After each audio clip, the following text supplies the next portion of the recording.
Um, when we incubate walleye eggs in our hatcheries, we watch them as they develop. You can look at them under a microscope, or you can look at them with a magnifying glass, and actually you can see the little embryo as it develops in the egg.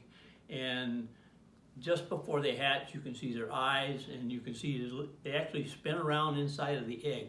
But then once they hatch, once they come out of the egg, we catch them in our tanks outside for a couple days to let them develop.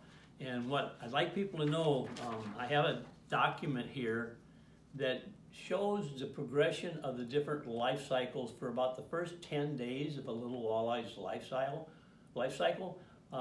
You know, they have a yolk sac attached for about 4 days, 3 to 4 days.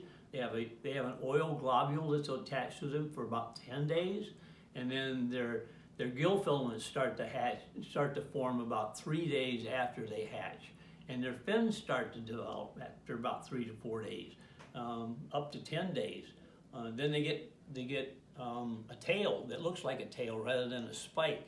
And these are the kinds of things that people need to understand. This is a process, and this is the reason that it's so critical that these little guys, once they're, like on the Winnebago system, once they're hatched out of the marsh, that they're washed out into the river, because they can't swim during the majority of this process, and they're fair game for anything that swims along that wants a 1/4-inch little fish for lunch, be it a bluegill fingerling, a bass fingerling, a perch fingerling, any number of minnow species or whatever. But this is a document that I find interesting, and I try to share this kind of information all the time with people when we're running our hatcheries, that you have to be aware that it takes a process to produce a little fish that we call a fry. These aren't even called fry, they're called larvae at this time. As you can see, they're even called pro-larvae.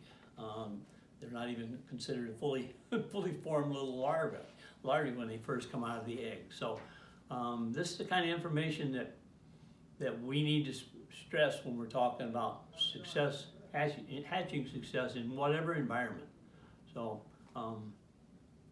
just wanted to let people be aware of this document.